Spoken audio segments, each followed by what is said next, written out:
Assalamualaikum warahmatullahi wabarakatuh. Kami dari kelompok 9 mata kuliah filsafat ingin mempresentasikan tentang metode ilmiah dan metode non-ilmiah yang akan dijelaskan oleh saya sendiri, Ana Andriani, dan teman-teman saya, Nia Ismatur Rohmah, Putri Itakila, dan Riani Rizky. Selanjutnya kita masuk ke pembahasan. Assalamualaikum warahmatullahi wabarakatuh. Perkenalkan, nama saya Putri Nuril Itakila, saya dari kelompok 9, ingin mempresentasikan tentang definisi metode ilmiah dan metode non-ilmiah.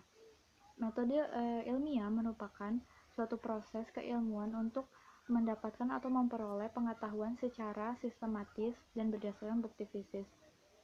Atau bisa juga metode ilmiah itu merupakan prosedur dalam mendapatkan pengetahuan yang biasa kita sebut itu sebagai ilmu, seperti ilmu pengetahuan alam, ilmu pengetahuan sosial, dan lain sebagainya. Lalu metode non-ilmiah itu merupakan suatu cara yang digunakan untuk memecahkan masalah-masalah, yang mana di dalam pemecahan permasalahan tersebut tidak seperti metode ilmiah tadi ya. Di dalam metode non-ilmiah ini hanya berdasarkan dari anggapan atau pendapat dari para ahli pikir atau para penguasa, yang mana dianggap oleh sebagian besar orang itu sebagai benar, padahal belum tentu bisa dibuktikan secara kebenarannya. Dari situ kita bisa lihat beberapa perbedaannya ya. Jadi kalau misalkan metode ilmiah itu ada step by stepnya atau ada langkah-langkahnya, sedangkan di dalam metode non ilmiah itu nggak ada, cuma ada pendapat, anggapan, atau bisa juga dari coba-coba, tapi coba-cobanya dari para ahli pikir ya. Nah, segitu aja pemaparan definisi atau yang bisa saya sampaikan, kurang lebihnya mohon maaf. Kita lanjut next ke materi selanjutnya. Saya akan menjelaskan tentang karakteristik metode ilmiah. Yang pertama itu ada sistematik. Sistematik adalah suatu penelitian yang harus disusun dan dilaksanakan secara berurutan, sesuai dengan pola yang benar. Dimulai dari yang mudah ke sederhana sampai ke yang kompleks. Yang kedua ada logis. Logis artinya itu suatu penelitian yang dikatakan benar bila dapat diterima akal dan berdasarkan fakta empirik. Pencarian kebenaran harus berlangsung menurut prosedur atau kaidah bekerjanya akal, yaitu logika.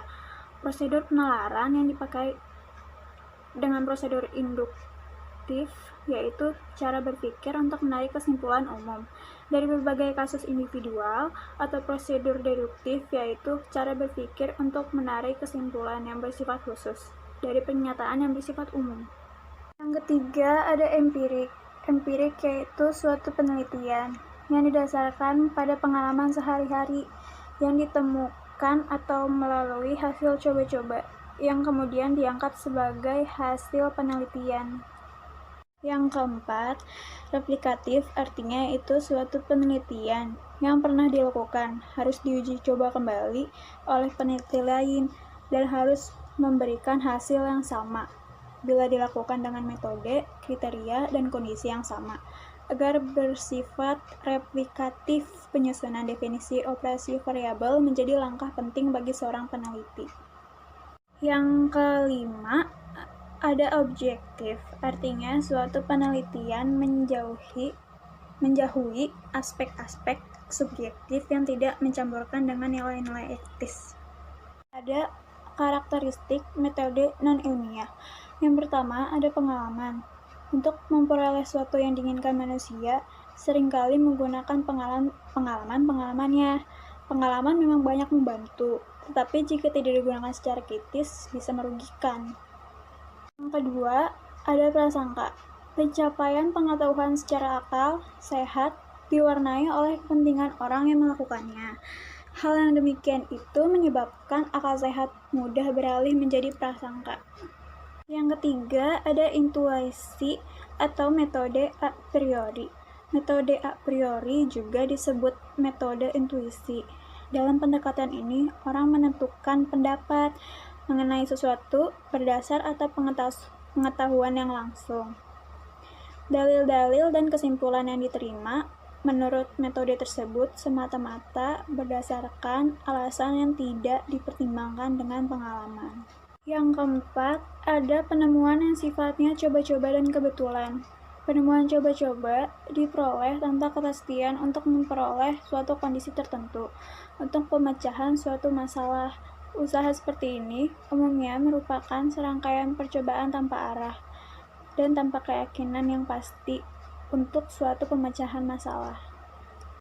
Terjadi secara kebetulan.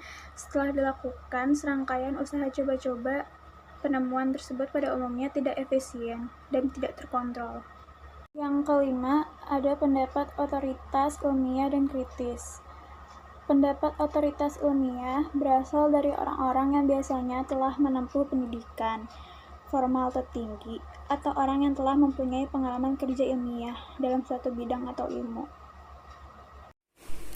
Assalamualaikum warahmatullahi wabarakatuh. Perkenalkan, nama saya Nismatur Rohma. Saya dari kelompok 9 kelas R2D. Di sini saya akan menjelaskan tentang implikasi dalam pendidikan. Yang pertama ini ada metode ilmiah sebagai dasar IPA. Di sini disetujui bahwa IPA adalah suatu pengetahuan teori yang diperoleh dan disusun secara khusus, yaitu melakukan observasi, eksperimentasi, penyimpulan, penyusunan teori, eksperimentasi, observasi, dan demikian seterusnya, kait mengait antara cara satu dengan cara yang lain. Kemudian cara untuk memperoleh ilmu yang demikian ini terkenal dengan nama metode ilmiah.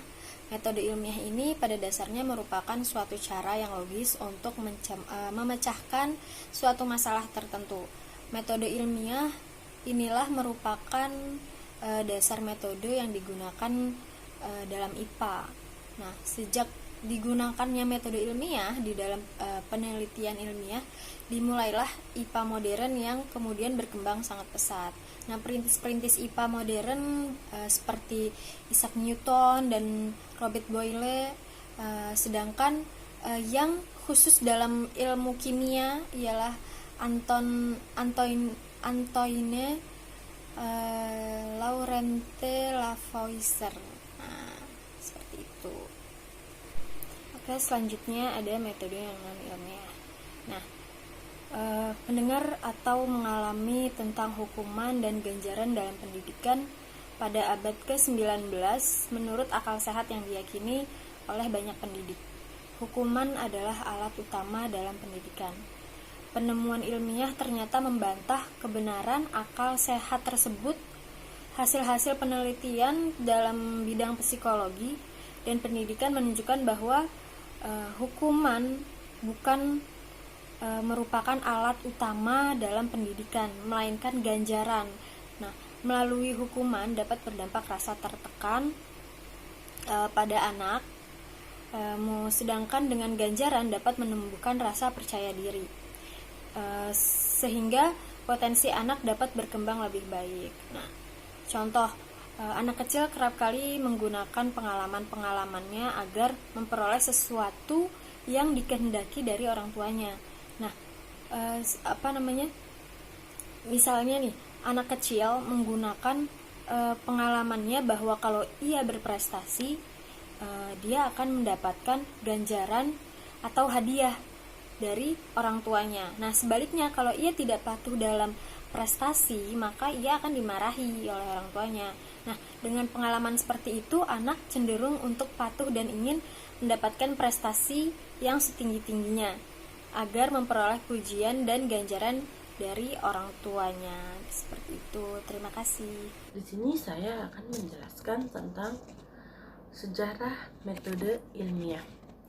Memahami metode ilmiah, perkembangan pola pikir manusia dimulai dari zaman Babilonia, kurang lebih sampai 650 SM, di mana orang-orang percaya pada mitos ramalan nasib berdasarkan perbintangan, bahkan percaya adanya banyak dewa.